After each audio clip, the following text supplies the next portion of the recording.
രണ്ടാം പിണറായി സർക്കാരിൻ്റെ കാലം മുതൽ കേരളത്തിൻ്റെ മുഖ്യമന്ത്രി പിണറായി വിജയനെതിരെ രൂക്ഷമായ ആരോപണങ്ങളാണ് പ്രതിപക്ഷത്തിൻ്റെ ഭാഗത്തു നിന്നും ഉണ്ടായിരുന്നത്.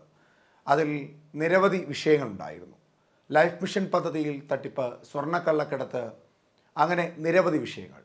ഇപ്പോൾ ഏറ്റവും ഒടുവിൽ അദ്ദേഹത്തിൻ്റെ മകൾ എക്സാലോജിക്കൽ എന്ന കമ്പനിയുടെ ഏക MD ആയ വീണ വിജയനെതിരെ ഒരു രൂക്ഷ വിമർശനം ഉയർന്നിരുന്നു. അതായത് CMRL എന്ന കമ്പനിക്ക് കരിമണൽ ഖനനം നടത്തുവാൻ വേണ്ടിയുള്ള അനുമതി കിട്ടുന്നതിന് വേണ്ടി മുഖ്യമന്ത്രി പിണറായി വിജയൻ്റെ മകളുടെ അക്കൗണ്ടിലേക്കും എക്സാലോജിക്കൽ എന്ന കമ്പനിയുടെ അക്കൗണ്ടിലേക്കും 5 ഉം 3 ഉം 8 ലക്ഷം രൂപ പ്രതിമാസം മാസപ്പടിയായി നൽകുന്നു എന്ന ആരോപണമായിരുന്നു പ്രതിപക്ഷത്തിൻ്റെ ഭാഗത്തു നിന്നുണ്ടായത്. ഇതേ തുടർന്ന് വലിയ സമരങ്ങളും വലിയ പോരാട്ടങ്ങളും വലിയ ആരോപണങ്ങളും പ്രതിഷേധങ്ങളും ഒക്കെ കേരളത്തിൻ്റെ വിവിധ ജില്ലകളിലായി ഉയരുകയും മുഖ്യമന്ത്രിക്കെതിരെ കരിങ്കൊടി പ്രതിഷേധം അടക്കമുള്ള പ്രതിഷേധങ്ങൾ ഉയരുകയും ചെയ്തിരുന്നു.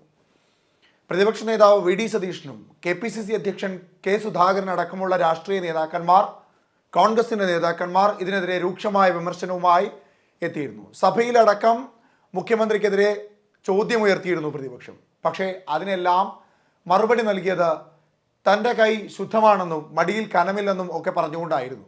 എന്നാൽ ഇതിനെതിരെയുള്ള ആരോപണങ്ങളും പരാതികളും കടുത്തപ്പോൾ SFIO എന്ന സീരിയസ് ഫ്രോഡ് ഇൻവെസ്റ്റിഗേഷൻ ഓഫീസിനെ ഈ വിഷയവുമായി ബന്ധപ്പെട്ട് തുടരന്വേഷണത്തിന് ചുമതലപ്പെടുത്തി കേന്ദ്ര സർക്കാർ. എന്നാൽ അതിനെതിരെ കർണാടക ഹൈക്കോടതിയിൽ ഹർജി സമർപ്പിച്ചു. എക്സാലോജിക്കൽ എന്ന തൻ്റെ കമ്പനിയെ ഈ വിഷയവുമായി ബന്ധപ്പെടുത്തരുതെന്നും അതിൽ അന്വേഷണത്തിൽ എക്സാലോജിക്കൽ എന്ന തൻ്റെ കമ്പനിയെ ഉൾപ്പെടുത്തരുത് എന്നതടക്കമായിരുന്നു കർണാടക ഹൈക്കോടതിയിൽ നൽകിയ ഹർജിയിലെ പ്രധാനപ്പെട്ട വിഷയങ്ങൾ. എന്നാൽ കോടതി വീണ വിജയൻ്റെ ഹർജി തള്ളി. അതായത് SFIO ഈ അന്വേഷണവുമായി മുൻപോട്ട് പോകും, എക്സാലോജിക്കൽ എന്ന കമ്പനിയെ ഇതുമായി ബന്ധപ്പെട്ട് ചോദ്യം ചെയ്യും, അതിൻ്റെ MD ആയ വീണ വിജയനെയും ചോദ്യം ചെയ്യും. കുറച്ചുകൂടി വ്യക്തമായി പറഞ്ഞാൽ അന്വേഷണത്തിൻ്റെ വ്യാപ്തിയും നീളവും വർദ്ധിക്കും. അതൊരു പക്ഷേ കേരളത്തിൻ്റെ മുഖ്യമന്ത്രി പിണറായി വിജയനെതിരെ വരെ നീളുവാനുള്ള സാധ്യതകളും ഏറെയാണ്. കഴിഞ്ഞ ദിവസം മാത്യു കുഴൽനാടൻ മാധ്യമങ്ങളെ കണ്ടപ്പോൾ ചില കാര്യങ്ങൾ വ്യക്തമാക്കുകയുണ്ടായി. CMRL എന്ന് പറയുന്ന കമ്പനിക്ക് കൊല്ലം മെറ്റീരിയലായ ഏറ്റവും പ്രധാനപ്പെട്ട കരിമണൽ ഖനനം നടത്തുവാൻ വേണ്ടി മുഖ്യമന്ത്രിയുടെ ഒത്താശയോടുകൂടി 2004 മുതലുള്ള ഭരണ പ്രതിപക്ഷ പാർട്ടികൾ, അതായത് ഇടതുപക്ഷവും കോൺഗ്രസും മാറി മാറി ഭരിച്ചപ്പോൾ അനുമതി നൽകാത്ത സ്വയംഭരണ സ്ഥാപനമായ CMRLന്റെ കരിമണൽ ഖനനത്തിന് മുഖ്യമന്ത്രിയുടെ കയ്യിൽ നിന്ന് അനുമതി വാങ്ങുവാൻ വേണ്ടിയിട്ടാണ് കൈക്കൂലി എന്ന പോലെ, കോഴ എന്ന പോലെ മുഖ്യമന്ത്രിയുടെ മകളായ വീണ വിജയൻ്റെയും എക്സാലോജിക്കൽ എന്ന കമ്പനിയുടെയും പേരിൽ 5 ലക്ഷവും 3 ലക്ഷവും അടക്കം 8 ലക്ഷം രൂപ മാസാമാസം ഇട്ടിരുന്നത് എന്ന ആരോപണം അദ്ദേഹം ഉയർത്തിയിരുന്നു. ഇപ്പോൾ അത് കുറച്ചുകൂടി ശക്തമായി പറയുന്നുണ്ട് പ്രതിപക്ഷം. കാരണം ഹൈക്കോടതി അന്വേഷണത്തെ ശരിവെക്കുന്നു. ഹൈക്കോടതി പറയുന്നത് SFIOയുടെ അന്വേഷണം ആരംഭിക്കും, അതിൽ എക്സാലോജിക്കലിനെ ഉൾപ്പെടുത്തും, അതിൽ വീണ വിജയൻ അടക്കം ഒരു പക്ഷേ മുഖ്യമന്ത്രി പിണറായി വിജയൻ വരെ ചോദ്യം ചെയ്യലിന് വിധേയപ്പെടേണ്ട തരത്തിലേക്കാണ് കാര്യങ്ങൾ നീങ്ങുന്നത്. അതുകൊണ്ട് തന്നെ പ്രതിപക്ഷം ഇത് കുറച്ചുകൂടി രൂക്ഷമായി മുൻപോട്ട് വയ്ക്കുന്നു. മുഖ്യമന്ത്രിയുടെ മടിയിൽ ഖനമുണ്ട് എന്നിപ്പോൾ തെളിഞ്ഞില്ലേ എന്ന് VD സതീശൻ ചോദിക്കുമ്പോൾ ഇനി CPMന് എന്ത് വാദമാണ് ഉയർത്തുവാനുള്ളത് എന്നാണ് മാത്യു കുഴൽനാടൻ ഉന്നയിക്കുന്ന ചോദ്യം. ഇതുമായി ബന്ധപ്പെട്ടുകൊണ്ട് KPCC അധ്യക്ഷൻ K സുധാകരൻ ഇന്ന് മാധ്യമങ്ങളെ കാണുകയുണ്ടായി. അദ്ദേഹത്തിന്റെ വാക്കുകൾ കേൾക്കാം. അതിനകത്ത് ഒരുപാട് അക്കൗണ്ടുകൾ കണ്ടെത്തിയിരിക്കുന്നു, അനധികൃതമായി പണം പറ്റിയ അക്കൗണ്ടുകൾ. ഈ വസ്തുനിഷ്ഠമായ കാര്യങ്ങളെല്ലാം വെച്ചുകൊണ്ട് ഏത് കോടതിയാണ് അത് നിരാകരിക്കുക എന്ന് ഞങ്ങൾക്കൊരു സംശയം ഉണ്ടായിട്ടില്ല.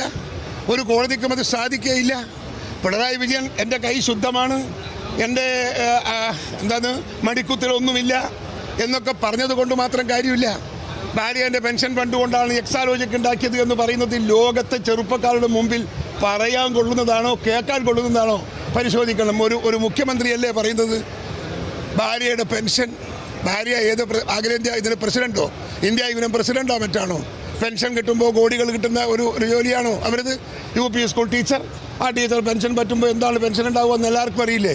ആ പെൻഷൻ കൊണ്ട് എക്സാലോജിക് ഉണ്ടായി എന്ന് പറയണമെങ്കിൽ ഇദ്ദേഹത്തിൻ്റെ എന്തോ ഒരു മിസ്റ്റേക്ക് പുള്ളിക്കില്ലേ? അതുകൊണ്ട് ഞങ്ങൾക്ക് വളരെ പ്രതീക്ഷയുണ്ട്. കോടതിയിൽ ഞങ്ങൾക്ക് വിശ്വാസമുണ്ട്. ബാക്കി ഒന്നിലും വിശ്വാസമില്ലെങ്കിലും ബഹുമാനപ്പെട്ട കോടതിയിൽ നിങ്ങൾക്ക് എന്നും വിശ്വാസമുണ്ട്. കോടതി അത് റൈറ്റ് ഹാൻഡ് അത് ഡീൽ ചെയ്യുന്ന എനിക്ക് വിശ്വാസമുണ്ട്. അതുകൊണ്ട് ഒരിക്കലും രക്ഷപ്പെടുന്ന കേസല്ല എക്സാലോജിക് കേസ് എന്ന കാര്യത്തിൽ തർക്കമില്ല. ഞങ്ങൾ പ്രതീക്ഷയോടെ കാത്തിരിക്കുന്നു. ജനമറിയണം, ലോകമറിയണം പിണറായി വിജയനും കുടുംബവും ഇങ്ങനെയാണ് എന്ന് ലോകമറിയണം. അത് ഞങ്ങളുടെ ഒരു രാഷ്ട്രീയ അവകാശമാണ്, ആഗ്രഹമാണ്. അദ്ദേഹം പറയുന്നത് ഇപ്രകാരമാണ്: 100% സംരക്ഷണം ആർക്കും കൊടുക്കുവാൻ കഴിയില്ല. ഇവിടുത്തെ കോടതിയിൽ പൂർണ്ണമായ വിശ്വാസമുണ്ട്. അതുകൊണ്ട് തന്നെയാണ് യാതൊരു ഗ്രൗണ്ട്സും ഇല്ലാത്തത് കൊണ്ട് തന്നെ എക്സാലോജിക്കലിനെ ഈ വിഷയത്തിൽ നിന്ന് മാറ്റി നിർത്തണമെന്ന ഹർജി തള്ളിയത് കോടതി എന്ന കെ സുധാകരൻ പറയുന്നു. രണ്ടാമതായി അദ്ദേഹം പറയുന്ന കാര്യം, മുഖ്യമന്ത്രിയുടെ കുടുംബമടക്കം എല്ലാവരും അഴിമതിക്കാരാണ്, കുറ്റക്കാരാണ്, അദ്ദേഹത്തിൻ്റെ ഭാര്യയും മകളുമടക്കം എല്ലാവരും കുറ്റക്കാരാണെന്ന് വീണ്ടും അടിവരയിട്ട് പറയുന്നു കോൺഗ്രസിൻ്റെ KPCC അധ്യക്ഷൻ കെ സുധാകരൻ. സ്വന്തം ഭാര്യയുടെ പെൻഷൻ പണം കൊണ്ടാണ് മകൾ കമ്പനി ആരംഭിച്ചതെന്ന് മുഖ്യമന്ത്രി നിയമസഭയിൽ എഴുന്നേറ്റു എന്ന് പറയുന്നു. UPI സ്കൂൾ അധ്യാപികയായ സ്വന്തം ഭാര്യയ്ക്ക് എവിടുന്നാണ് കോടിക്കണക്കിന് രൂപ പെൻഷൻ കിട്ടുന്നതെന്ന ചോദ്യമാണ് കെ സുധാകരൻ ഉയർത്തുന്നത്.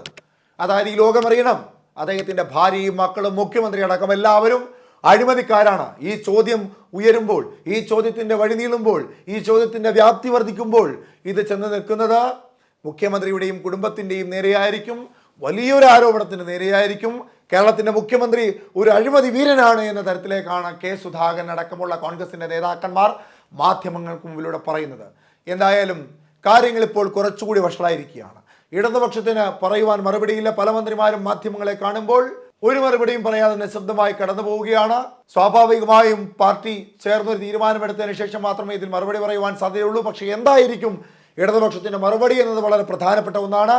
ആ മറുപടിക്ക് വേണ്ടി കാതോർത്തിരിക്കുകയാണ് മാധ്യമങ്ങളും ഈ നാട്ടിലെ വോട്ടർമാരും. ലോക്സഭാ തെരഞ്ഞെടുപ്പ് അടുത്തിരിക്കുന്ന ഈ വേളയിൽ 27-ാം തീയതി സ്ഥാനാർത്ഥി പട്ടിക പുറത്തുവിടുന്ന ഈ സമയത്ത് ഇടതുപക്ഷത്തിനെ സംബന്ധിച്ചിടത്തോളം വലിയൊരു കല്ലുകടിയായി മാറുവാൻ സാധ്യതകൾ ഏറെയാണ്. എന്തായാലും വീണാ വിജയനെതിരെ ചോദ്യമുയരും, എക്സാലോജിക്കിനെതിരെ ചോദ്യമുയരും.